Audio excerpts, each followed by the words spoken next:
You ever find yourself just stuck? Staring at two different paths, wishing you had some kind of crystal ball to tell you which one's the winner? Well, what if I told you there's a way to actually map out those futures and make a smarter choice right now?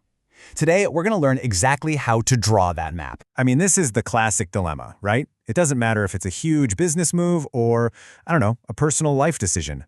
We're always trying to pick the best option without really knowing how things are going to pan out. And let's be honest, it can feel pretty overwhelming. But what if you could take all that uncertainty, all those numbers, all those gut feelings swirling around in your head, and just lay them out in a simple, clear picture? Well, it turns out you totally can. There's this brilliant tool that's designed for exactly this kind of challenge. Okay, so to really see how this thing works, let's walk through a real-world business case. Our story starts with a guy named Omar. He manages a travel company, and he's facing a big, pretty expensive decision about where to go next. So his company is doing great, and they've pinpointed two amazing potential new tour destinations in Saudi Arabia. The catch? They can only invest in one of them, and the stakes are high. I mean, picking the right one could mean huge profits, but picking the wrong one, well, that could be a really costly mistake. The pressure is definitely on. And this is where our hero tool comes into play. It's called a decision tree. And believe me, it's a surprisingly simple but incredibly powerful way to bring some real logic and clarity to these super complex choices. So at its core, a decision tree is, well, it's pretty much exactly what it sounds like. It's a diagram that branches out just like a tree. You can think of each branch as a possible choice, and it lets us map out all the potential outcomes of that choice, the good, the bad, and even the likelihood of each one happening. And what's really cool is how simple its visual language is. You've got a square, that's a decision you have to make, something you actually control. Then you have a circle, that's an uncertain outcome, something you don't control. And the lines, those are just the different paths you can take. That's literally it. With just these three simple shapes, we can map out almost any decision imaginable. All right, so how do we actually build one of these things? Let's do it together. We're going to construct Omar's decision tree step by step. And the whole thing starts with just laying out the basic choices and all the possible outcomes. Okay, so the process kicks off on the left with a square. Remember, that's the main decision we need to make. From that square, we're going to draw lines, our branches, one for each option we have. And since we don't know for sure what's going to happen with each option, we cap off each of those lines with a circle for uncertainty. So let's plug Omar's problem right into this framework. The main decision, our square, is identify a new tour. Easy enough. From there, two branches shoot out, one for each of his options. Develop a tour for Dion Village or develop one for Meday Saleh. See? Simple, clean. The foundation is set. Okay, we've got the skeleton of our tree. Now it's time to put some meat on those bones. A map is pretty useless without any data, right? So our next step is to add the numbers. We're talking potential financial outcomes and the probabilities for each path.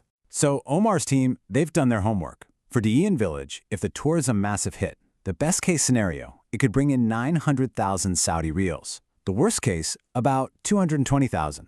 Now look at Meday Saleh. The best case is even bigger, a cool 1 million.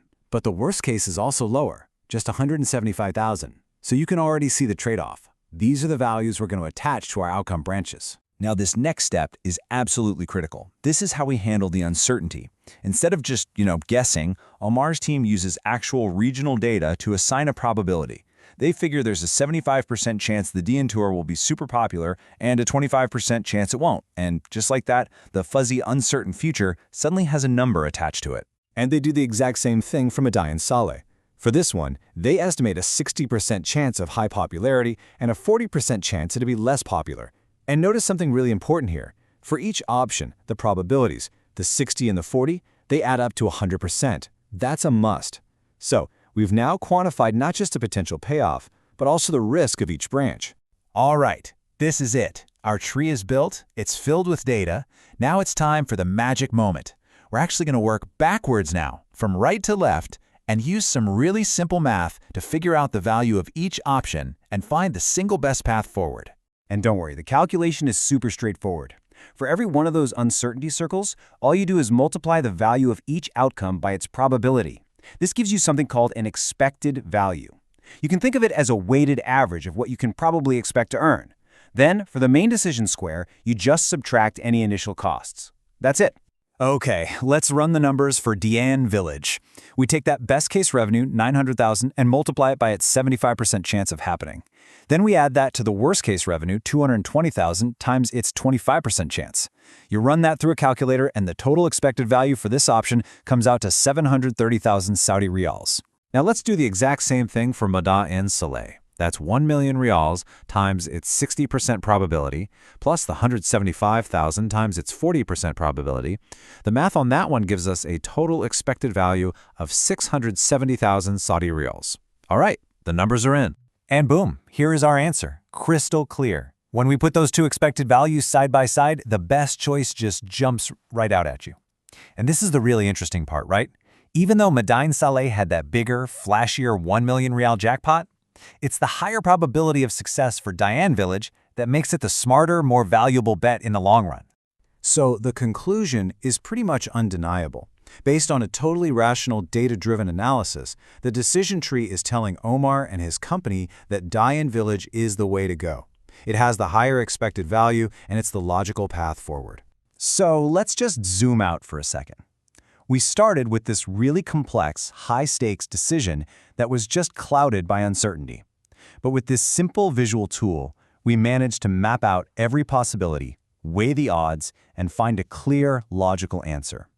That right there, that is the power of a decision tree. So I'll leave you with this final thought. This tool, it isn't just for big companies with big budgets. It's for absolutely anyone facing a tough choice. So what important decision is sitting there waiting for you right now? Maybe it's time to grab a piece of paper, draw that first square, and start mapping your own path forward.